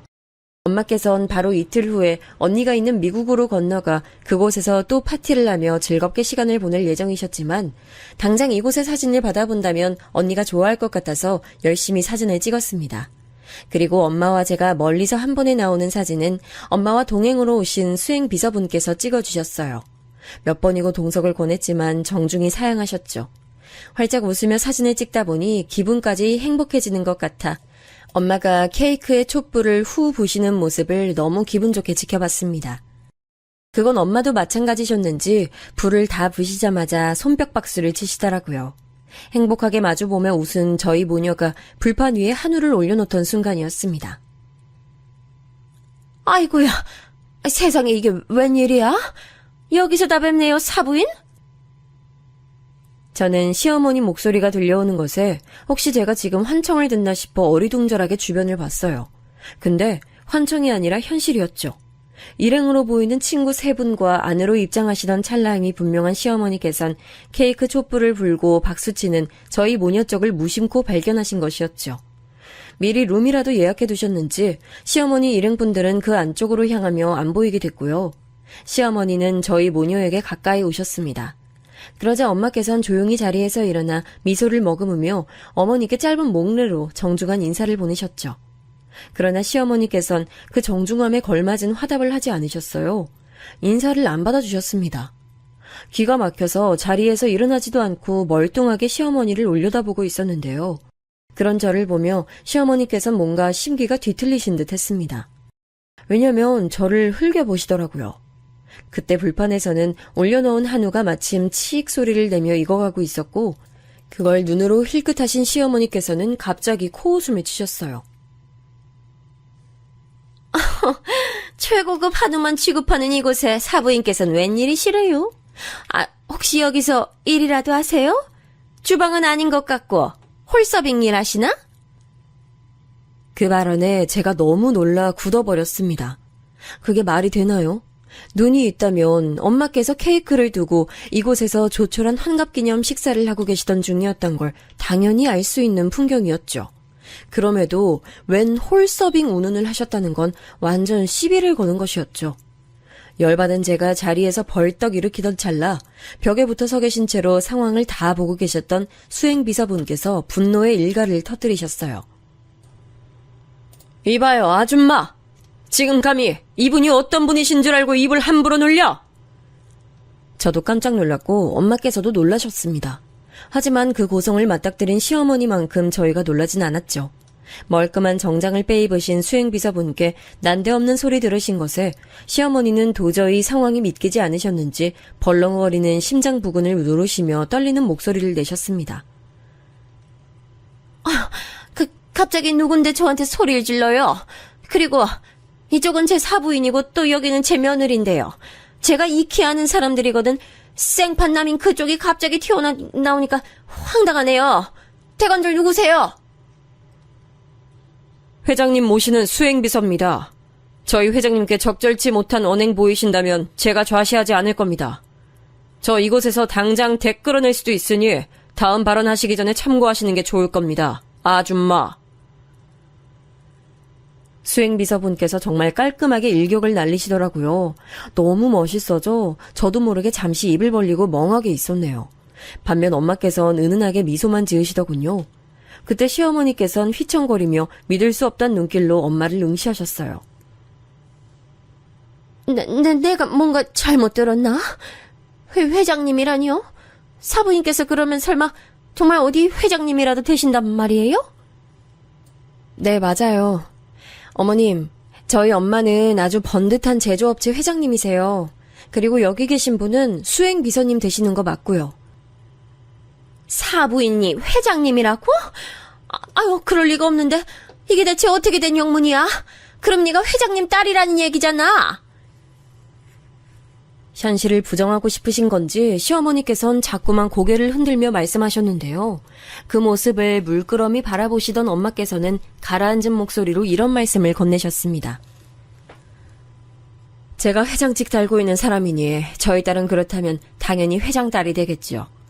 제가 부족하고 못난 엄마라서 미니한테 제대로 해준 것도 없고 힘이 되질 못해서 스스로 부끄러움을 알고 늘 전면에 나서지 못하고 지냈습니다. 그래서 부득이하게 안사돈께는 제가 누군지 숨긴 꼴이 되고 말았네요. 이 점 죄송합니다. 예? 별로 죄송하게 생각 안 하셔도 되는데. 아니에요. 제가 꼭 짚고 넘어가고 싶어서 그래요. 이제 밝혀졌으니 제가 안사돈께 죄송할 일은 더 없을 것 같네요. 그리고 안사돈 역시도 저에게 죄송하실 일 만들지 않으셨으면 하는 바람이 있습니다. 이 점 그렇게 해주실 수 있겠다고 동의하시겠습니까? 조용하고 부드럽지만 단호한 친정엄마의 전매 특허 카리스마가 발휘된 순간이었죠. 시어머니께선 이제 완전히 혼이 빠지신 몰골이 되어 멍하게 고개만 위아래로 흔드시는 게 다였습니다. 그러자 엄마께서는 눈을 가늘게 뜨시며 못마땅하다는 듯 그 모습을 보셨죠. 확실히 동의하신 것인지 제가 확인하기 어려운데요. 직접 소리내어 말씀해 주시면 좋겠네요. 그렇게 해주실 수 있죠, 안사돈? 예? 예, 물론이죠. 앞으로 죄송할 일은 제가 만드는 법이 없을 겁니다. 믿겠습니다. 제가 염두에 둔 그 죄송할 일이라는 게 제 딸 미니를 말하는 것임을 안사돈이 모른 척 하실 만큼 우매하다고 여기진 않아요. 앞으로 좋은 사돈지간 그리고 좋은 고부관계에 이어지길 기대할게요. 그럼 이만 자리 비켜주시겠어요? 딸과 오붓한 시간 더는 방해받고 싶지 않네요. 엄마는 고요한 음성으로 말씀하셨고 시어머니께서는 어느덧 얼굴이 잘 익은 홍시처럼 되신 채로 급하게 고개를 꾸벅하시더니 돌아섰어요. 그런데 그때 보니까 시어머니 일행 되시는 분들이 룸에 안 계시고 다들 홀에 나와서 여길 구경하고 계셨더라고요. 아마 대화를 다 들으셨을 테지요. 돌아서시고 그 일행분 발견하신 어머니께서는 눈에 띄게 흠칫하시더니 이내 그분들에게 짧게 뭐라고 말씀을 전하시곤 황급히 출입구 쪽으로 사라지시더라고요. 상황이 지금 감당이 안 될 것 같으니 도망을 택하신 것이었죠. 저는 잘 익은 최고급 한우 고기를 친정엄마와 구워 먹으며 도란도란 대화를 나누는데요. 지금까지 제가 굳이 밝히지 않았던 시어머니와의 각종 이야기들을 그 자리에서 엄마께 많이 털어놨습니다. 미니야, 앞으로는 절대 당하지도 참지도 마. 엄마야말로 인내의 달인 아니에요? 그러신 분이 왜 나한테 참지 말라 해? 참는 게 능사는 아니지만 그래도 많은 갈등 상황을 넘길 수 있게 해줘서 난 적절히 참으면서 지내려고 해요. 그렇다고 해서 절대 내가 당하고 사는 건 아니니까 너무 걱정 마시고. 그건 남한테나 적용하는 얘기지. 내 새끼가 꾹 참고 산다고 생각하면 내가 분하고 가슴이 찢어질 것 같아 그래. 그러니까 앞으로는 절대 참으면서 살지 않기야. 내가 환갑 선물로 그걸 약속해주면 너무 좋을 것 같아. 그렇게까지 말씀하시면 알겠어요. 앞으로는 참으면서 살지 않겠다고 약속드릴게요. 뭉클하면서 울컥하더라고요. 무조건적인 제 편이 있다는 사실을 확인해서 그랬나 봐요. 그리고 저는 엄마와 제가 영원한 모녀지간이라는 사실이 불변하듯 피로 이어지지 않았다는 사실 역시 자명했기에 뭔가 특별한 유대감이라는 게 있는 것 같다 생각을 했습니다. 다른 모녀 관계에선 느낄 수 없는 무언가 저희 두 사람 사이에 있다고 생각했어요. 한창 이야기꽃을 피워가며 고기 먹고 있을 때 남편이 도착했습니다. 아이는 잘 듣는 병원 처방약 먹고 집에서 쿨쿨 잠에 든 참이라고 했죠. 엄마께선 대뜸 그 자리에서 당신의 위신을 드러내셨죠. 고기를 한 점 집어먹던 남편은 그대로 일시정지했습니다. 뭐라고요? 장모님께서 회장님이시라고요? 작은 사업이 그냥 잘 되는 줄로만 여기고 있었는데 그런 수준이 아니라 규모가 큰 사업장이었고 무려 회장님이시라고요? 아니 어떻게 이런 엄청난 일이... 그렇게 됐으니까 윤서방이 앞으로 난 더욱 우리 딸 민희 옆에서 잘 지켜주고 다독여주고 위해줄 거라고 믿어도 될까? 당연하죠, 장모님. 우선 제 절부터 받으십시오. 그간 제가 몰라 뵙고 저지른 무례가 있다면 너그럽게 용서해 주세요. 남편은 허둥지둥하면서 자리에서 일어났고 제가 말릴 새도 없이 바닥에 엎어져서 엄마께 절을 올렸어요. 아주 순식간에 일어난 일이었네요. 처음 보는 그 면모가 황당하긴 했지만 싫은 느낌은 아니었습니다. 그 이후로 아빠께서는 다행히도 더 악화되진 않으셨고요. 엄마께서는 차질 없이 미국에 다녀오셨습니다.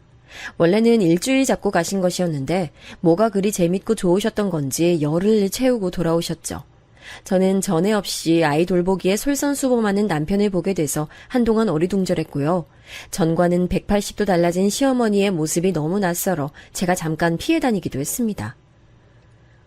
울면을 내가 텔레비전 보면서 만능 소스인지 하는 걸 만들었는데 이거 언제 갖다 주면 될까? 아무 요리나 요것만 넣어 먹으면 맛이 끝내준다네. 아, 네 어머님. 제가 주말 되기 전에 한번 들러서 가지고 갈게요. 아니야. 굳이 힘들게 네가 여기까지 왜 와? 너 시간 괜찮을 때 내가 거기로 가면 되지. 혹시 너 불편하다 그러면 내가 이거 현관 문고리에다가만 살짝 걸고만 올게. 아무렇게나 대충 부르실 땐 언제고 이젠 꼬박꼬박 울며느리라고 불러주시는 시어머니의 변화에 저는 혀를 내둘렀습니다. 사람이 죽을 때가 되면 변한다는 표현도 생각나며 한동안은 시어머니 변화를 걱정하기도 했네요. 엄마께서 어떤 곳의 회장이신지 확인까지 마치신 이후로 어머니께서는 아주 작정이라도 하신 듯 제 비위를 맞추려고 사활을 거셨어요. 그게 너무 느껴져서 좀 부담스러웠네요. 제게 그간 미안했다는 신호를 자꾸만 보내오시는 걸 저는 모른 척하지 않고 응해드렸습니다. 저만 보면 이제 좌불안석이 되신 분께 지난 일을 따지는 건 별 의미도 없다는 생각이고요. 엄마, 시어머니 양쪽 다 어쩌면 저는 독특한 관계를 맺고 있는 걸지도 모르겠네요. 현재는 무탈하다 못해 평화로운 일상을 보내고 있습니다.